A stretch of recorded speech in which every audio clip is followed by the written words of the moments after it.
కారంపొడి. పవన్ కళ్యాణ్ గారు కోనసీమలో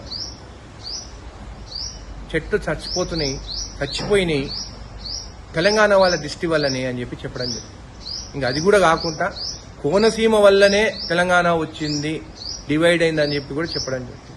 మాకు తెలంగాణ వాసులకు మాకు సెంటిమెంట్ ఇంపార్టెంట్. మీకు తెలుసు స్టేట్ బైఫర్కేషన్ అప్పుడు సెంటిమెంట్ మాకు ఎంత ఇంపార్టెంట్. అప్పుడు చాలా మంది ఆంధ్ర నాయకులు బ్యాగులు మోసుకునే తెలంగాణ నాయకులేమో అమ్ముడు పోతారని కూడా తిరగడం జరిగింది. అయినా కానీ మాకు సెంటిమెంట్ ఇంపార్టెంట్ అని చెప్పి ప్రతి ఒక్కరూ తెలంగాణ నాయకులు ఆ రోజు ఉద్యమం వల్లనే, తెలంగాణ ప్రజల ఉద్యమం వల్లనే తెలంగాణ రావడం జరిగింది. సోనియా గాంధీ గారి ఆశీర్వాదం.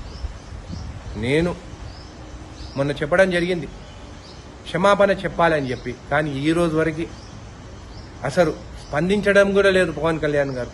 అంటే నేను తమిళనాడు పోతే నాకు రెడ్ కార్పెట్, ఢిల్లీకి పోతే నాకు రెడ్ కార్పెట్, ఎవరు ఏమి పీక్తారని చెప్పి అని అనుకుంటున్నారా? నేను ఈరోజు జడ్చర్ల నియోజకవర్గం ఎమ్మెల్యేగా చెప్తున్నాను, నీ సినిమా నాకు వేరే ఎమ్మెల్యేల గురించి అయితే నాకు తెలియదు, సెంటిమెంట్ ఉన్నట్టు అయితే ఖచ్చితంగా దీని గురించి స్పందిస్తారు.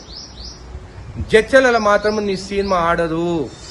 నేను జడ్చర్ల ప్రజలకు కూడా చెప్తున్నాను, మొన్న కూడా చెప్పినాను, నేను కూడా పవన్ కళ్యాణ్ ఫ్యాన్ అని చెప్పి, కానీ నాకు sentiment important, Telangana sentiment important. నాకు జడ్చర్ల యువకుడు కూడా చెప్తున్నాను, మనని నరదిష్టి అని రాక్షసులతో పోల్చడం మాత్రము కరెక్ట్ కాదు.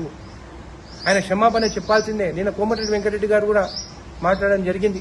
అన్న మనం కూడా మీరు కూడా అసెంబ్లీలో చెప్పడం జరిగింది టికెట్ రేట్లు పెంచను అని చెప్పి, కానీ పెంచినారు. అందుకే చునకంగా చూస్తున్నారు వాళ్ళు, ఆంధ్ర వాళ్ళు మన పైన. మీరు నిన్న చెప్పినట్టు టికెట్ రేట్లు పెంచొద్దు. యాజ్ అ సినిమాటోగ్రఫీ మినిస్టర్గా నేను రిక్వెస్ట్ చేస్తున్నాను మిమ్మల్ని. మొన్న సీఎం రేవంత్ రెడ్డి గారు చెప్పినారు జూబ్లీహిల్స్ ఎలక్షన్లో రేటు పెంచాలంటే 20% కార్మికులకి వాళ్ళకందరికీ ఆ ప్రాఫిట్ షేరింగ్ చేయాలని చెప్పి ఖచ్చితంగా ఆ జియో రిలీజ్ చేయండి. ముందు సినిమా మాత్రం పవన్ కళ్యాణ్ సినిమా మాత్రము నా జడ్చలలో ఆడదు.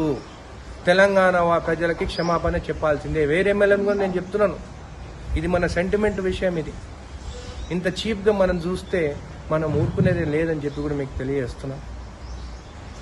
వెంకన్న, మీరు ఇమీడియట్గా డిసిజన్ తీసుకోవాలి. నిన్న మీరు స్పందించిన దానికి మీకు కృతజ్ఞతలు చెప్తున్నాను.